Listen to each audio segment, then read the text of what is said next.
The Storytellers of Cedar Rapids are back by popular demand, and they're back here on Everyday Iowa. Please welcome Akwi Inji, Courtney Ball, Clarice Krippner, and Harold I was going to ask you again to pronounce your name. Walewa. Walewa, that's a beautiful name. Thank you. Well, thank you all for being here. I love the Storytellers event, but for those who do not know what it is, Akwi, can you explain how it works? Sure. So we have 4 shows per season. So this is season 2, and we usually have 5 featured storytellers, and then 1 featured musician, and then 3 open mic slots at the very beginning of the evening. Each of those open mic slots is about 5 minutes for somebody in the audience to tell their story.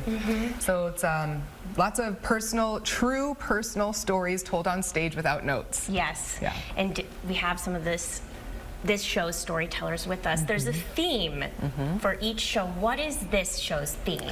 This show's theme is What I Thought I Knew. Okay. So our themes this year are based on Matthew 25's 4 pillars of our work. So education, housing, food, and community building. So our education-based theme is What I Thought I Knew. That's how we picked that. I like that. It incorporates Matthew 25 into this even more. What has been the process like for creating these stories, Clarice? Well, Akwi gave us some suggestions. Well, we had the question, of course, which was what we were trying to answer.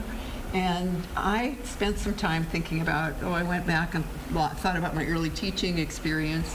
And then I thought about, actually more than that, the experience that I'd gone through kind of as we were planning and starting our family. Oh, And there's a little surprise in the story, so we don't want to ruin the surprise of Clarice's story. yes. And a fun fact, Clarice and I actually go all the way back to our teaching days at Washington High School together. So Clarice was my teacher first, and then we taught together in the language arts department. Well, I remember you at the language arts department when I was at Wash. I was probably gone by then. Harold, what has this experience been like for you? Yeah, it's been great, honestly. You know, we've had about 6 workshops so far, and each time, we've been able to kind of build upon our stories, and I don't know, I've just really been appreciating the process of learning everyone's story and trying to memorize mine, and I'm really excited to share. Do you have a background in storytelling? I don't actually, no. My background's mostly in activism and education, so, I've done some speaking engagements before, but never anything like this. Yes, it's exciting, but also you're putting a lot out there, personal life stories. That's one of the things I love about it is like both the workshop process where we get to know each other and like go pretty deep into some stuff, and then the vibe of that night when people are putting like real stuff out there to the audience, and the audience is supportive and everybody's having fun. Like, it's just a really, really good feeling to be together. Who's the musical guest this next week? Yeah, Angie Cat is the musical guest, and she's on the guitar. So it'll be a really wonderful evening. Yes. Looking forward to it. And like Courtney said, it's fun, it's joyful. People just enjoy hearing these stories, and I always say that there's something about the unique element of each of these stories being a very, very personal, but at the same time, they're universal. So people in the audience really can identify with all of these stories too in their own ways. Absolutely. And how does the open mic work? Yeah, so we have an open mic sign-up sheet, and as people come in, they can choose to write their name down on the sign-up sheet. There's a total of 5 slots. If we have time for 5, we go through 5 people, but typically we only have time for about 3. So they just show up and sign up, and off we go. And people are excited to do that, which I think it sounds terrifying.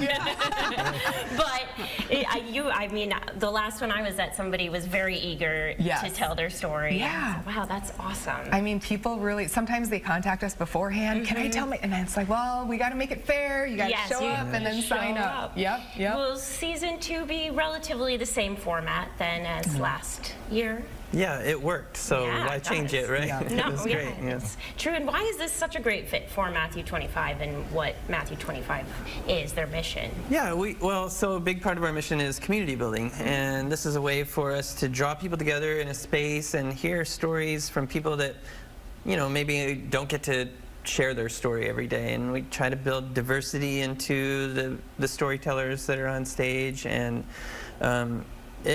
and create connection and empathy. That's a big part of what makes our city stronger. Absolutely. What are you most looking forward to about the evening? Well, just hearing other people's stories again. But I want to tell you, one of the things about this whole experience for me is just being able to meet these wonderful people. Yes. We really know quite a bit about each other. You're right. After, practicing our stories again and again, and kind of going through and deciding what should be left out and what should still be in. And I don't know, I'm really glad to have met you, Harold. Yeah, we'll never forget you. Yes, and do you guys give each other feedback? Is that part of the process? Yeah. Yes. Yeah, so usually how it goes is we'll rehearse kind of what our story is, and then afterwards we'll get some feedback from the other storytellers as well as Aqua and Courtney, because this is what they do. So they've been super helpful in that aspect. Lots of revision, Yes. testing out the content again and revising some more, and it really is just a wonderful process. How do you start with the story? Where do you start from? Oh my gosh, it's a lot of brainstorming. First, what are times in your life where you were most afraid, or you felt most joyful, or so we start with some of those moments and memories that come immediately to mind, and then try to figure out if they're related to the theme in any way, and really we just try to remind each other that it's conversational. It's conversational. It's not like writing for the page. It's a very different experience, because we always say that when you're on that stage, the audience is like people in your living room. Yeah. How would you share your story with people in your living room who you're just hanging out with? Right. Well, when is it? It does sell out, so Yeah. we got to get our tickets now. Yeah, When, now where, is it. how? So the show is on September 3rd, next Wednesday, 7:30 p.m. at Matthew 25. You can find more information at our website, Matthew25. .com. You got it on there. Yeah. Yes, all of that. And you're on Facebook. And this year we have season tickets available, so you can buy a whole season's worth. We realize, it's been so popular. Last year each show sold out, and we're like, well, why not offer season tickets? So it'd be for people who want that experience. It'd be ideal to check out the calendar dates and perhaps get season tickets. That's great. Wow. Have a blast telling your stories. I'm sure people can't wait to hear them. Thank you all for being here. Thanks for this having morning. us. Yes. It's always fun.